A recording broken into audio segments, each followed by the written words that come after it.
Hi everyone, I'm Zen, if you don't already know me. I have been working on tissue culturing aroids for a little while in my little home lab, which is pretty DIY. Mostly anthuriums, although this is a alocasia. I've kind of only been into plants for a couple of years. I started during COVID and I've been doing TC for about a year now. And only in the past few months really have I had major success. So I am pretty new to this. I have learned a lot in the last year. So my methods are kind of like not at the same level of polish as you would get from a big lab. So bear that in mind when I'm talking about this today. But I'm going to give you a small overview of basically how tissue culture works, how it kind of affects the industry, what is going on in the industry right now, and kind of where it's heading and how it might affect us as aroid growers, sellers, enjoyers. So very basically, we start with a cutting that could be either a leaf cutting or a meristem or node cutting, so like a growth tip or a node.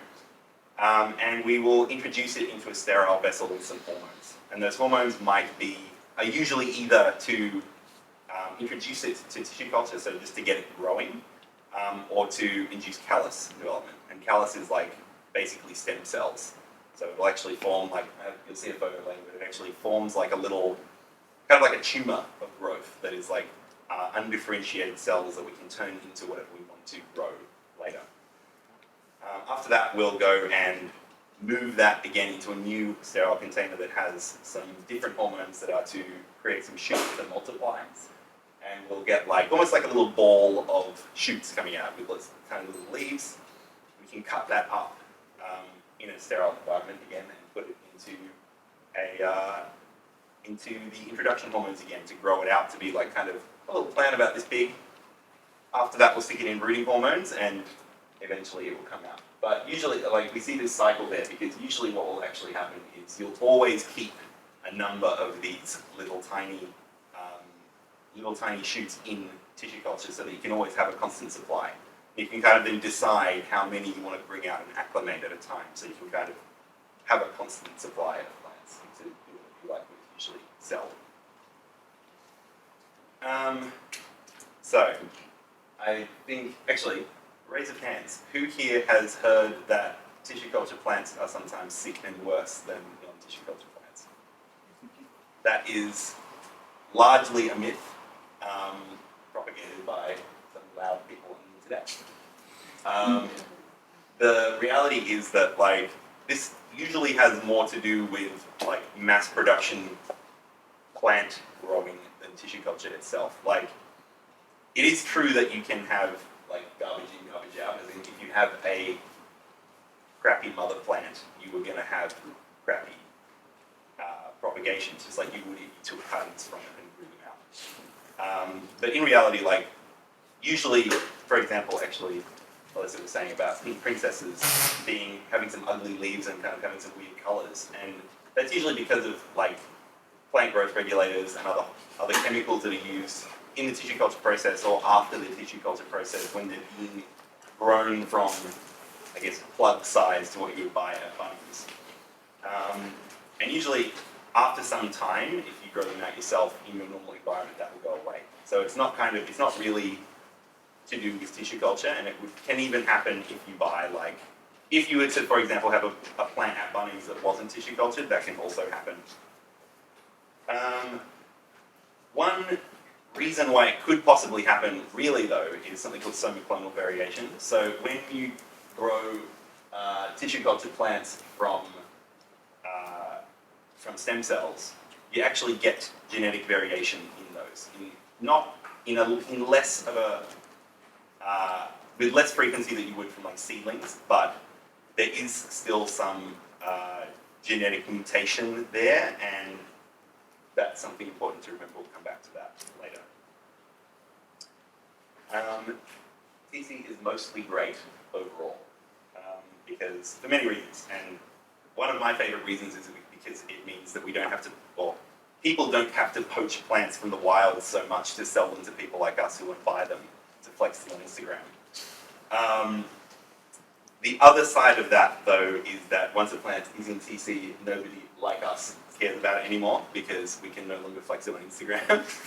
A really great example of this is spiritus, because like spiritus was like one of those plants overseas, especially, like we don't really have it here. Overseas that a few people had and everyone lusted over, and everyone online was like, oh, we need to get into TC so that we can all have it because we want to have this plant. But now that there's supply and the price has come down, no one even cares. Like no one even really wants it anymore. There's all this spiritus sitting in Thailand and in the US that no one wants to buy, and the price was plummeting because of that. But yeah, so going back to the poaching thing, I think there's always going to be a situation where people are on the hunt for the next rare plant, and that is going to be either through taking them from nature or through making your own hybrids. And I propose that breeding desirable hybrids is the best way to actually combat this, because for two reasons. Firstly, because we're running out of plants to find in the wild, because we are finding a lot of them. And the second reason is because we can kind of have an infinite amount of creativity and an infinite amount of variation there. So if you go and also, like, you can make your own hybrids and not, if you don't have access to go poach them from the wild, you know. So like if you don't live near a jungle where you can go find the plants to discover or take for supply, then you can just grow your own philodendrons or anthuriums or alocasias or whatever at home and make your own hybrids. Another good reason is, as I was saying before, like it makes maintaining constant stock really easy. So anyone who has grown anthuriums and from seed or has created their own anthurium seeds will understand that like there's times when you'll get a flower and you'll get like berries and you'll have hundreds of seeds and you will grow them all out and you'll have a space problem basically. You'll be like, okay, right now there'll be a point in time where you have like 100 seedlings or something that you need to get rid of, and you don't necessarily want to sell 100 seedlings. You might want to sell like 20 a month or something, and then you can, you know, spend the amount of time that you need to like package them, sell them for a better price, because you're not like trying to get rid of all of them at once and dump them. And tissue culture kind of enables that, because you can be as consistent as you need to be, and you can sort of time them so that they reach maturity at a consistent speed, and you can have many at different stages of the process. And also you can just, like, going back to the anthurium seeds thing, I think everyone has had the experience of like seeing particularly hybrids, like there will be some examples in a batch that are much better than others, and everyone wants those seedlings. So with this process, everyone can have the best clone, and that you can kind of like, the grower can grow them out, and you can select the best clone and only replicate that one. I know it's a downside, but another thing is that TC takes quite a long time. So even if you were to go to like a big lab and you wanted a big batch of TC and they're very efficient at it, the turnaround time is like 1 to 2 years. So if you were to give a lab an amount of plant material for them to actually TC, you're going to be waiting at least a year to get anything back. So there's still going to be room for like selling seedlings always, I think. Another thing that I want to talk about is this myth that you cannot TC variegated plants, specifically chimeral variegation. And this is something that I don't know if people still think now, but a couple of years ago, everyone used to say that like you cannot grow variegated monsteras from seed. You cannot tissue culture variegated plants. This is completely false. So there was a couple of batches of TC plants, and I think maybe some of you might remember there was like some Florida Beauties and Florida Ghosts that came out a while ago, and I don't know because I don't know the people that were in the lab, but my guess is that they TC'd it from a leaf cutting using callus or stem cells, which isn't a way to actually get variegation through. So that is starting again from raw genetic material and making a new plant. But like TCing from a node is actually micropropagation. It is not. It is a form of tissue culture, but it's really the same as growing cuttings. So you will get some that are variegated, and you'll get some that aren't. And what will happen is you will like make many, take the variegated ones, throw the green ones away, and that's how we have, like, for example, Mint Monstera. This is a new hybrid from Thailand. It's like variegated Billiardai crossed with, I think, Rosewood Congo. And this one over here is what in Australia we call a yellow Thai constellation, which some of you may have seen, which is actually not that. So this is an interesting one. It was, I'm not exactly sure the whole story, but there's some controversy about why it's even here. My understanding is that it wasn't intentionally, like there was a mix-up with batches, and this is a different name in Thailand. It's from Thailand, but the different name in Thailand is considered a lot more rare and valuable there. But it's actually Monstera aurea crossed with Thai constellation, which gives it this very interesting pattern, and it also was originally grown from seed. So there's an interesting example for you of variegated Monstera grown from seed.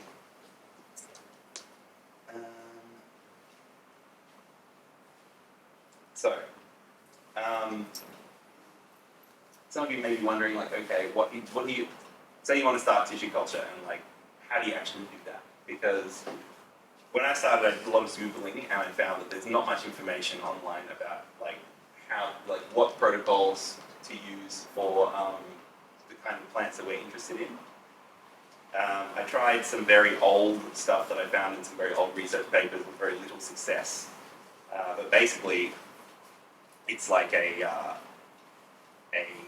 process of trial and error. Like basically, you're gonna like start with the most basic kind of media and like make a lot of variations. So, for example, the first thing you need to do is find a media that you can actually grow some plant in. So you'll take a cutting, you stick it into the media that's like very basic nutrients and hormones, and see if it will grow roots and shoots, like just like you would cutting in moss or something like that.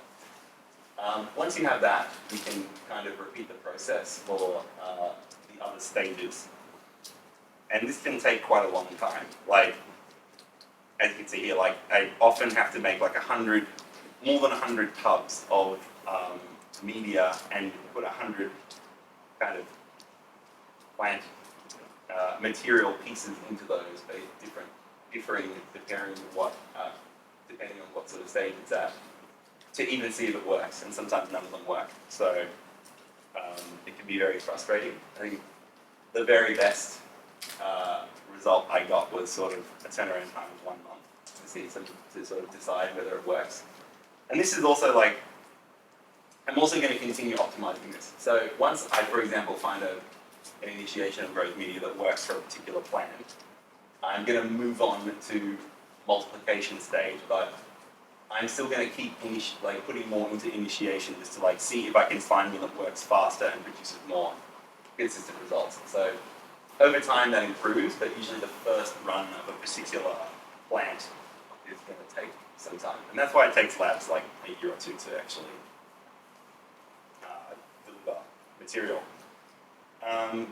Something I will mention is like there is similarity in the media that you use for like different species within a genus, and that can kind of range very widely. So for example, Anthurium adrianum is very different to like crystal meth in the media that it requires for various stages of the process.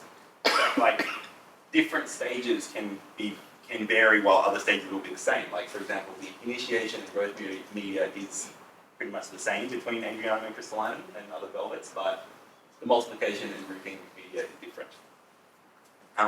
You'll even have like quite big differences between, quite drastic differences between like different genuses within a family. So like Monstera, Philodendron, and Anthurium have very different media. And like, for example, if you found a protocol online that is for Monstera, you might want to start from there if you're working with Philodendron, but you're going to put quite a bit of work into that before it gives you good results. So an interesting thing that is going on in the industry right now is what I like to call brute force variegation. So in Thailand, going back to the callus, this is the callus. So this is actually like, there was a piece of leaf in this petri dish that was then treated with hormones, and over the course of probably a couple of months, grew all these white cells. So these are undifferentiated cells that you can then put into hormones that will make them become whatever you like. If you put this into rooting hormone, it would just grow roots from nothing into nothing. And if you put it into hormone that's about shooting, it will grow shoots. So when you put that into hormone that's about shooting, you go back to this thing about the somoclonal variation, which is genetic variation within clones. So what the Thai tissue culture labs do at the moment is they will go and do this. They'll like get hundreds of petri dishes with hundreds of little pieces of leaf, create all this callus, and then go and make thousands and thousands of shoots and just wait until one is variegated and then clone it and clone it and clone it. And that's why we're getting like, for example, variegated UPI and like all sorts of crazy things. Like basically right now you can get any philodendron, monstera or alocasia variegated as TC pretty much. And some of them are still pretty expensive because like a particular lab will spend quite a lot of time and effort finding a variegated one and replicating it, so they are going to kind of drip them out and not just mass sell them. So for example, like a tissue cultured alocasia serendipity variegated, the pink version about this size is still about 2,000 Australian dollars in vitro. And there's not huge, well, I'm sure there's huge numbers of them, but there's not huge numbers of them being sold and available. So, what to expect in the coming years? I think that we're going to see a lot more anthuriums, velvet anthuriums specifically in TC. Like, there have been in the past velvet anthuriums in TC. Like, Ace of Spades was tissue cultured some years ago and no one cared, so they stopped growing it. I think we're going to see some more of those. Maybe even from companies, the big companies like Equigenera. I think we're going to start seeing aroids being sold more commonly in flasks as tissue culture, even in Australia, and more in the States, but also in Australia, because this is quite common in the orchid community, and I think that it's very likely to happen for us as well. There's kind of this cycle where like, what's hot this year will be in tissue culture next year, and like, if you look around and see what is popular right now, that's probably what you're going to see in TC next year, and that is eventually going to filter down to Bunnings. So how things end up at Bunnings is pretty much the things that are cool and sexy in the rare plant world. The most popular ones, like for example Florida Beauty, that are just like really popular staples, tend to be popular with normal plant people as well. And they tend to like the way they look as well, and they tend to be things that are relatively easy to grow as well. So those are the kinds of things that end up in Bunnings. And I think we'll probably see variegated Florida Beauty. I don't think it is yet, but I think we'll see variegated Florida Beauty in Bunnings pretty soon here in Australia because it's widely available in TC overseas. Yeah. Does anyone have any questions?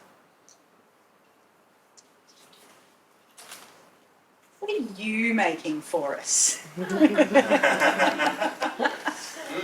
is a good question. I'm making some velvet leaf anthuriums. But I'm TCing the best examples of my hybrids, and I'm TCing some velvet anthuriums in Thailand for the purpose of importing them into Australia. But more than that, you'll have to wait and see. You're looking for the best of the plants to TC. How many of the one do you have? Because if one of them isn't as great, if you go out and buy one and you're looking to TC it, you're going to need, 10 more of? Maybe one is bad, one is best.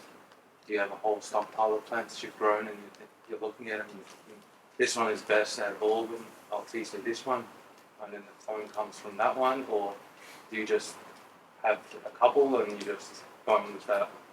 Is that mostly how you do it, or? Really depends. So if you're a big lab and you're making millions of plants, then you really should be like starting from many mothers because you want to have some genetic diversity in there. Like because people might crossbreed them, people might like if one of them might turn out to be bad. You really want to have some variation there. For me personally, I'm only doing really small batch TC. Like I'm only aiming to produce maybe like less than 100 examples of whatever I'm TCing. So for me, I usually start with one plant. I find the best example of what I'm trying to TC and TC it. But the TC itself, like the sample, it's a small, the plant can still survive if you remove the That's right. culture. So would actually knowing people who have good plants be an option to actually go ahead and just get compensation from them and say I can borrow or take. Yeah, you take a cutting from them. Yeah. And I mean, especially if you're going down the route of using like callus culture. One of the reasons why callus culture exists is because if you're a big lab and you want to start with like say 1,000 starter plates, it's much easier to get 1,000 leaf cuttings than it is like 1,000 tips. So it's kind of a easier way to do it on a big scale.